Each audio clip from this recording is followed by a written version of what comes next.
সম্মানিত সুধীমণ্ডলী, আমন্ত্রণ জানাচ্ছি প বর্ণ দিয়ে আরম্ভ হওয়া অত্যন্ত প্রয়োজনীয় শব্দগুলোর শুদ্ধ উচ্চারণ এবং অর্থ নিয়ে আয়োজিত শিখন পর্বে অংশগ্রহণের জন্য। তো চলুন আমরা শিখনে প্রবেশ করি। প্রথমে যে শব্দটি রয়েছে তার শুদ্ধ উচ্চারণ পর্যাপ্ত, যা ভুলবশত অনেকেই পর্যাপ্ত উচ্চারণ করে থাকেন। পর্যাপ্ত শব্দটির অর্থ প্রচুর বা যথেষ্ট। পর্যায় এই শব্দটিকে আমরা অনেকেই ভুলবশত পর্যায় এইরকম উচ্চারণ করি, যা শুদ্ধ নয়। পর্যায় শব্দটির অর্থ হল পালা বা বংশ পরম্পরাগত সংখ্যা। পরের শব্দটির শুদ্ধ উচ্চারণ হবে পর্যবেক্ষণ। পর্যবেক্ষণ শব্দটির অর্থ মনোযোগের সাথে দর্শন। এরপরে রয়েছে পর্যন্ত। পর্যন্ত শব্দটির অর্থ সীমা, প্রান্ত, অবধি এইরকম। এবারে যে শব্দটি রয়েছে তা আমরা ভুলবশত উচ্চারণ করি পর্সা, যা শুদ্ধ নয়। শুদ্ধ উচ্চারণ হবে পর্সা। পর্সা শব্দটির অর্থ জমির পরিচয়পত্র। পক্ষান্তর, যা ভুলবশত পক্ষান্তর এইরকম উচ্চারণ করে থাকে অনেক সময়। পক্ষান্তর এই শব্দটির অর্থ হল অন্য পক্ষ। তেমনিভাবে পক্ষাঘাত। পক্ষাঘাত শব্দটির অর্থ দেহের কোনো অংশ অবশ হয়ে পড়ে এমন ব্যাধি। এরপরের শব্দটির শুদ্ধ উচ্চারণ হবে পড়শি, যার অর্থ প্রতিবেশী। পত্নী শব্দটির অর্থ সহধর্মিণী। পতি শব্দের অর্থ স্বামী বা প্রধান। এরপরে দুটো শব্দ রয়েছে একই বানানে। যখন আমরা পতিত এইরকম উচ্চারণ করব তখন অর্থ হবে ভ্রষ্ট, আর যখন বলবো পতিত তখন এর অর্থ দাঁড়াবে অনাবাদি, অর্থাৎ যে জমিতে ফসল ফলে না। এরপরে শব্দটি আমরা অনেক সময় পথভ্রষ্ট এইরকম উচ্চারণ করি, যা শুদ্ধ নয়। শুদ্ধ উচ্চারণ হবে পথভ্রষ্ট।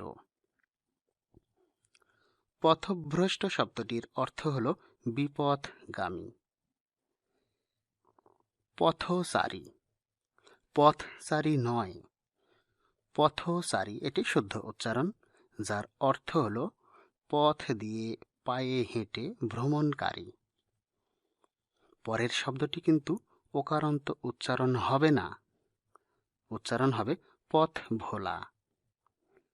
পথ ভোলা শব্দটির অর্থ যে প্রকৃত পথ ভুলে গেছে।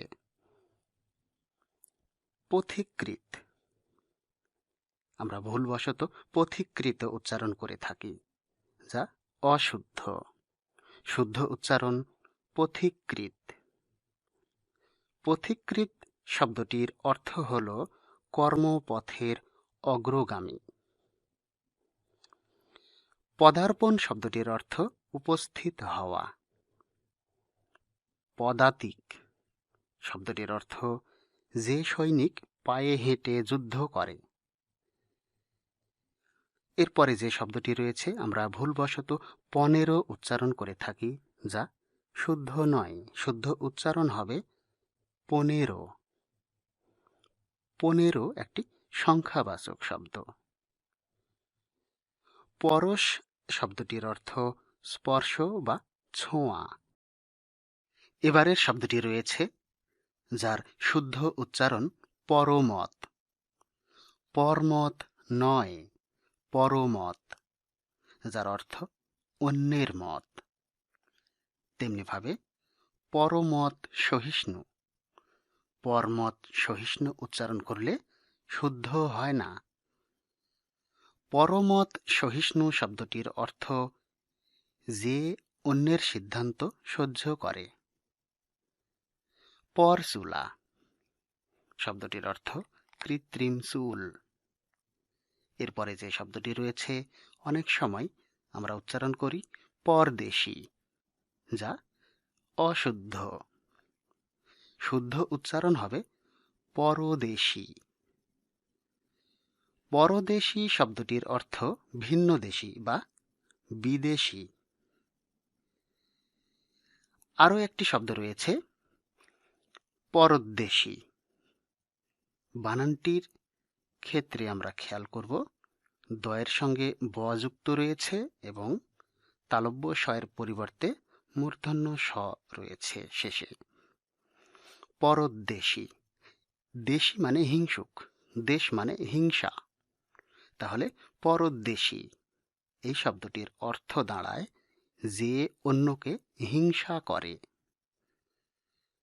পরের শব্দটি আমরা ভুলবশত উচ্চারণ করি পরজীবী, কিন্তু শুদ্ধ উচ্চারণ হবে পরজীবী। এই শব্দটির অর্থ যে অন্যকে অবলম্বন করে বেঁচে থাকে। পরতন্ত্র। পরতন্ত্র নয়, পরতন্ত্র, যার অর্থ অন্যের ইচ্ছায় নিয়ন্ত্রিত। তেমনিভাবে পরকাল, যার অর্থ মৃত্যুর পরে প্রাপ্ত অবস্থা। পরগাছা, এই উচ্চারণটি কিন্তু পরগাছা হবে না, উচ্চারণ হবে পরগাছা, যার অর্থ যে গাছ অন্য গাছের উপর জন্মায়। পরস্পর শব্দটির অর্থ একের সঙ্গে অন্য। পরহিতৈষী। পরহিতৈষী শব্দটির অর্থ অপরের মঙ্গলাকাঙ্ক্ষী। আর পরহিত এই শব্দটির অর্থ অন্যের কল্যাণ। পরহিত শব্দটিকেও আমরা ভুলবশত অনেক সময় পরহিত উচ্চারণ করে থাকি, যা শুদ্ধ নয়, উচ্চারণ হবে পরহিত।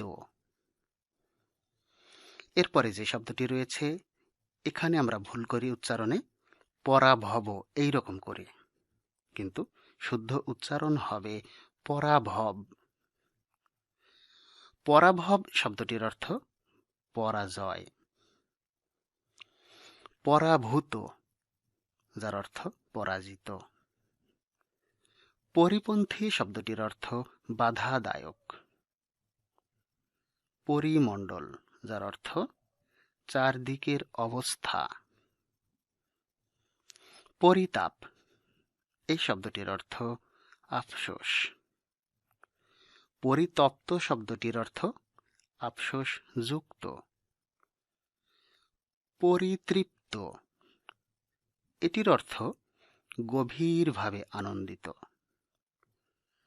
পরিতুষ্ট শব্দটির অর্থ অত্যাধিক আনন্দিত। এবারে যে শব্দটি রয়েছে তার শুদ্ধ উচ্চারণ পশরা, যা অসাবধানতা বশত আমরা ভুল উচ্চারণ করি পশরা, কিন্তু শুদ্ধ উচ্চারণ হবে পশরা। পশরা শব্দটির অর্থ হল বিক্রয়যোগ্য দ্রব্য।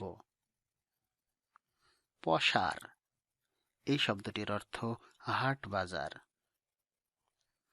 পশলা, যার অর্থ একবারের বর্ষণ, যেমনটি আমরা বলে থাকি এক পশলা বৃষ্টি হয়ে গেল।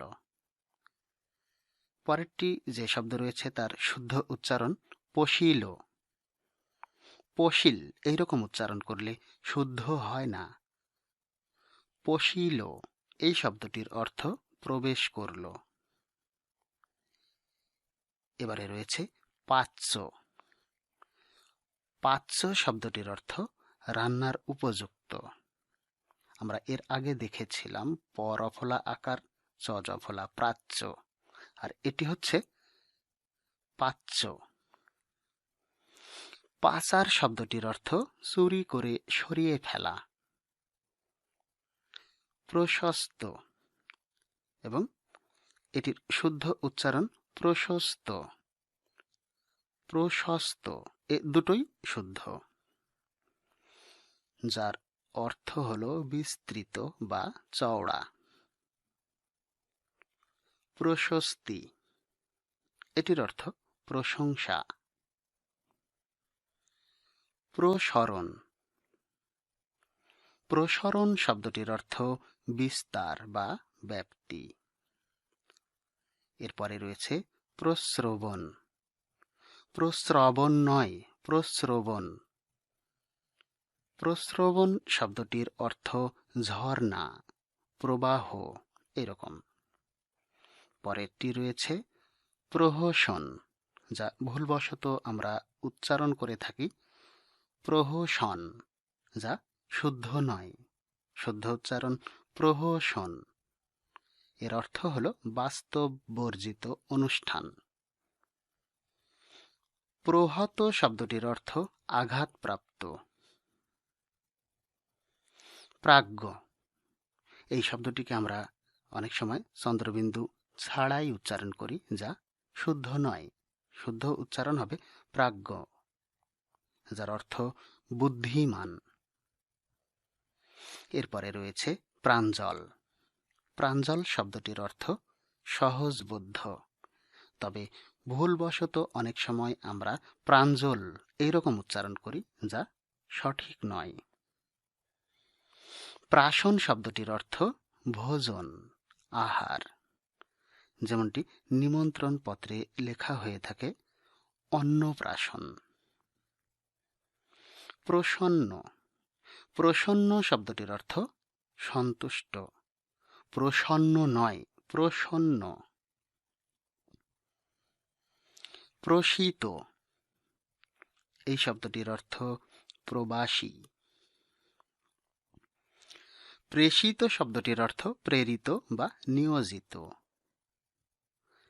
প্রেষণ, যার অর্থ প্রেরণ বা নিয়োগ। আর পোষণ, পোষণ শব্দটির অর্থ মনে ধারণ। পরিত্যক্ত, যার অর্থ হল যা ত্যাগ করা হয়েছে। পরিত্যক্ত শব্দটিকে আমরা ভুলবশত পরিত্যক্ত এরকম উচ্চারণ করে থাকি, যা শুদ্ধ নয়। শুদ্ধ উচ্চারণ পরিত্যক্ত। এর পরেরটি রয়েছে পরিত্যাজ্য। পরিত্যাজ্য শব্দটির অর্থ পরিহারযোগ্য। পরিচ্ছদ, যার অর্থ আবরণ। আর পরিচ্ছেদ, এই শব্দটির অর্থ অধ্যায়। পরিণত শব্দটির অর্থ পূর্ণতা প্রাপ্ত। পরিণতি, যার অর্থ হল শেষ অবস্থা বা চরম অবস্থা। পরিণীত শব্দটির অর্থ বিবাহিত। পরিণীতা শব্দটির অর্থ বিবাহিতা। এবং পরিণেতা, যার অর্থ হল স্বামী। পরিণেয়, এই শব্দটির অর্থ বিবাহযোগ্য। পরিণামদর্শী শব্দটির অর্থ পরে কি হবে তা ভেবে যিনি কাজ করেন। পরিণামদর্শিতা, ভবিষ্যৎ দর্শনের ক্ষমতা।